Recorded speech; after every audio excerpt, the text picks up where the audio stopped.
Hi అండి, welcome back to Anusha Ram Cherukuri. నేను మీ అనుష. ఈరోజు ఆంధ్ర స్పెషల్ గోంగూర నిల్వ పచ్చడి ఎలా చేయాలో చూపిస్తాను. చాలా సింపుల్గా టేస్టీగా చేసుకోవచ్చండి. వేడివేడి అన్నంలో కొంచెం నెయ్యి వేసుకుని తింటే చాలా టేస్టీగా ఉంటుందండి. సో లేట్ చేయకుండా ఎలా తయారు చేయాలో చూద్దాం రండి.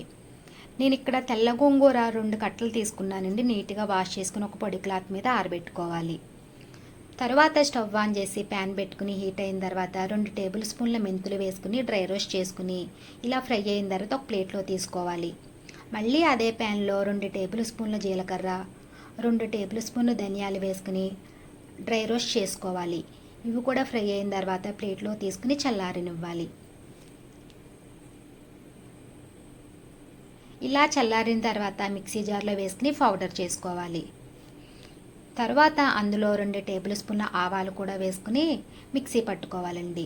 తర్వాత వెల్లుల్లి రెబ్బలు, కొంచెం చింతపండు వేసి గ్రైండ్ చేసుకుని పక్కన పెట్టుకోండి. నేను ఇక్కడ గోంగూరని ఇలా చిన్న చిన్న ముక్కలుగా కట్ చేసుకున్నానండి. ఇంకా గోంగూర మనం మిక్సీ పట్టుకోని అవసరం లేదండి, చక్కగా మగ్గిపోతుంది. తర్వాత అదే ప్యాన్లో 2 గరిటెల ఆయిల్ వేసుకుని గోంగూర వేసి మీడియం ఫ్లేమ్లో పెట్టుకుని మగ్గించుకోవాలండి. గోంగూర మనకి త్వరగానే మగ్గిపోతుందండి. పచ్చివాసన పోయే వరకు చక్కగా మగ్గించుకోవాలండి. కలుపుకుంటూ మగ్గించుకోవాలండి. ఇలా మగ్గిన తర్వాత గరిటెతో ఇలా మెదుపుకుంటూ కలుపుకోవాలండి. చూసారు కదండి, మనకి గోంగూర చక్కగా మగ్గిపోయింది. ఇప్పుడు స్టవ్ ఆఫ్ చేసుకుని ఒక 10 నిమిషాలు చల్లారనివ్వండి.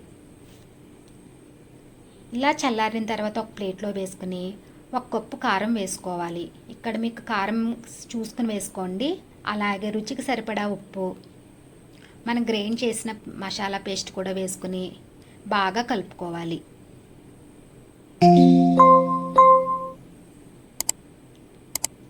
ఇలా కలుపుకున్న తర్వాత ఉప్పు సరిపోయిందో చూసుకుని యాడ్ చేసుకోండి.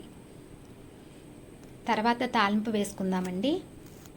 అదే ప్యాన్లో 2 టేబుల్ స్పూన్ల ఆయిల్ వేసుకుని హీట్ అయిన తర్వాత వెల్లుల్లి డబ్బులు వేసుకుని ఫ్రై చేయాలి. ఇవి ఫ్రై అయిన తర్వాత 2 టేబుల్ స్పూన్ల శనగపప్పు, 2 టేబుల్ స్పూన్ల మినపప్పు, 1 టేబుల్ స్పూన్ జీలకర్ర, 1 టేబుల్ స్పూన్ ఆవాలు వేసుకుని ఫ్రై చేసుకోవాలండి. తర్వాత ఎండుమిర్చి, 1/2 టీ స్పూన్ పసుపు, కొంచెం ఇంగువ వేసుకుని ఫ్రై చేసుకోవాలి.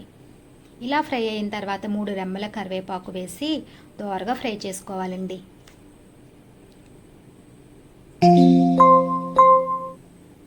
పోపు దోరగా వేగిన తర్వాత పచ్చళ్ళలో వేసుకుని కలుపుకోవాలి. నూనె కావాలి అంటే కొంచెం వేసుకోవచ్చండి.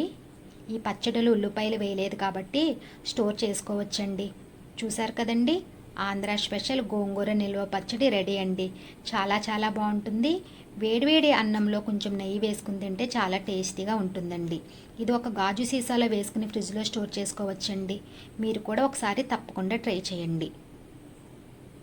ఈ వీడియో కనుక మీకు నచ్చినట్లయితే లైక్ చేయండి. అలానే మీ ఫ్రెండ్స్కి, రిలేటివ్స్కి షేర్ చేయండి. మరిన్ని వీడియోస్ కోసం మా ఛానల్ సబ్స్క్రైబ్ చేయండి. Thank you for watching.